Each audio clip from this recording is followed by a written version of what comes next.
running into that brick wall of, just seeing reality for what it was. How did you get from that point to figuring all this out?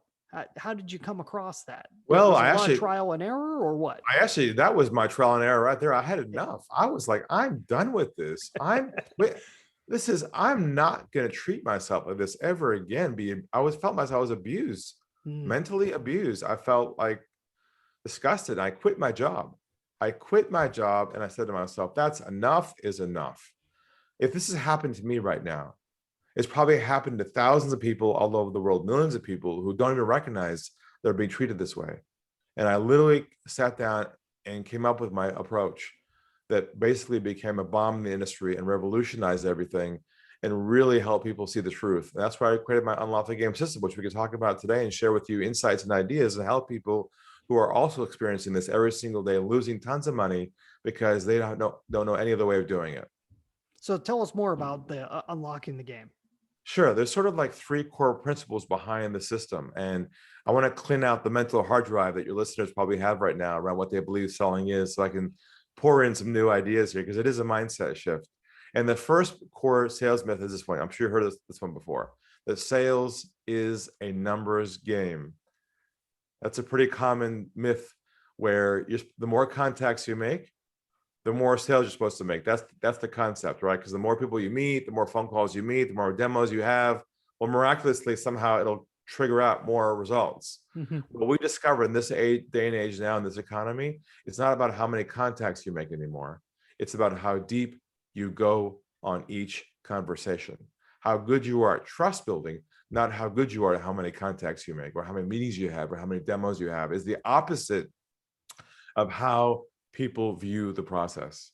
Number two is kind of a big one, that the sale is lost at the end of the process. I'm sure you've had deals pending before where all look good, all look positive. At the end, it just like fell through, right? Yep.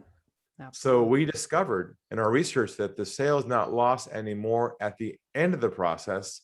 It's now lost at the beginning of the process, even at hello. And I prove it to you right now, kind of in a fun way.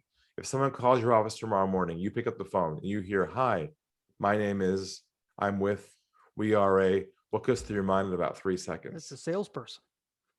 It's over at hello, isn't it? Mm-hmm. Your guard goes up, you pull back, and now you're in the game. So I'll make the case today that most of your listeners or viewers are most likely losing their sale not at the end of the process, they're most likely losing it at the beginning. Not that they're always doing outbound calls, but I will explain today why they're losing their opportunities in the beginning and not the end, which is so contrarian. I mean, every sales guru in the world teaches people to focus on getting the what? Get, get, To the getting, end. getting to And the it end, getting the turns close. out Yeah. it was lost at the beginning. They got it all wrong. So the last one is that rejection is part of the sales process. You have to accept it.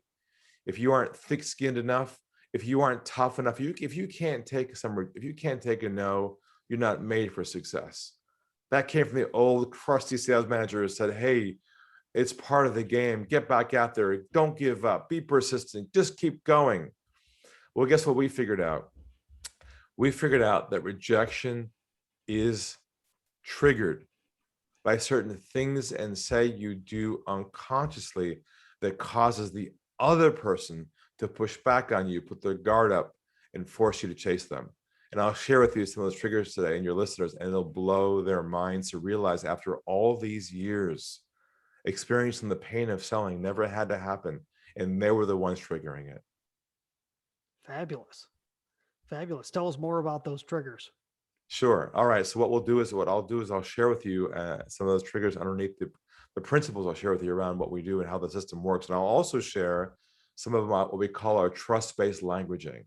So we invented our own language set that replaces all sales scripts. They go all out the window, that designed to build trust with people authentically with the right mindset. And the first core principle is a principle of always be diffusing pressure, always be thinking about consciously how to remove the pressure from the process so the walls come down and they feel comfortable telling you where they stand without any games anymore. Let me give you an example, a real example using our languaging. let's say you're having a first call with somebody over the phone, a potential client, a prospect, and the call is going well. They look like they're qualified, could be a good fit. All is good. You're looking forward to it. Call kind of comes to an end. What do we typically say to somebody at the end of a call like that? Not a trick question, but what are we trained to say to somebody if we have someone on the hook and they're pretty qualified? What do we normally say to somebody at the end of the call like that? Are you ready to buy? Yeah, we say something like, let's take this next step, right? Make Yeah. a copy, have a demo. We're conditioned to move things which direction? Our way. Yeah, Right? That's our normal trigger from our past conditioning. sure. But what happens if you try and move somebody forward and they aren't ready yet? What do you break right there at the beginning of your process with them? Well, you're kind of breaking trust, right? That's right.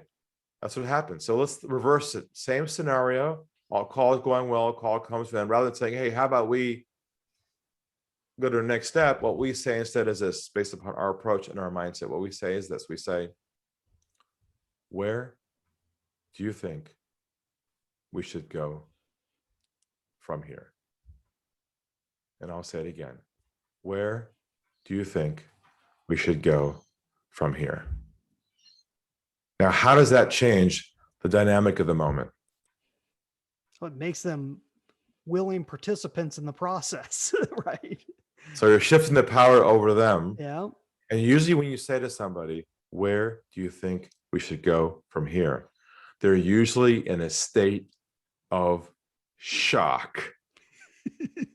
They can't believe somebody in business would actually ask them what they want to do. This is like revolutionary.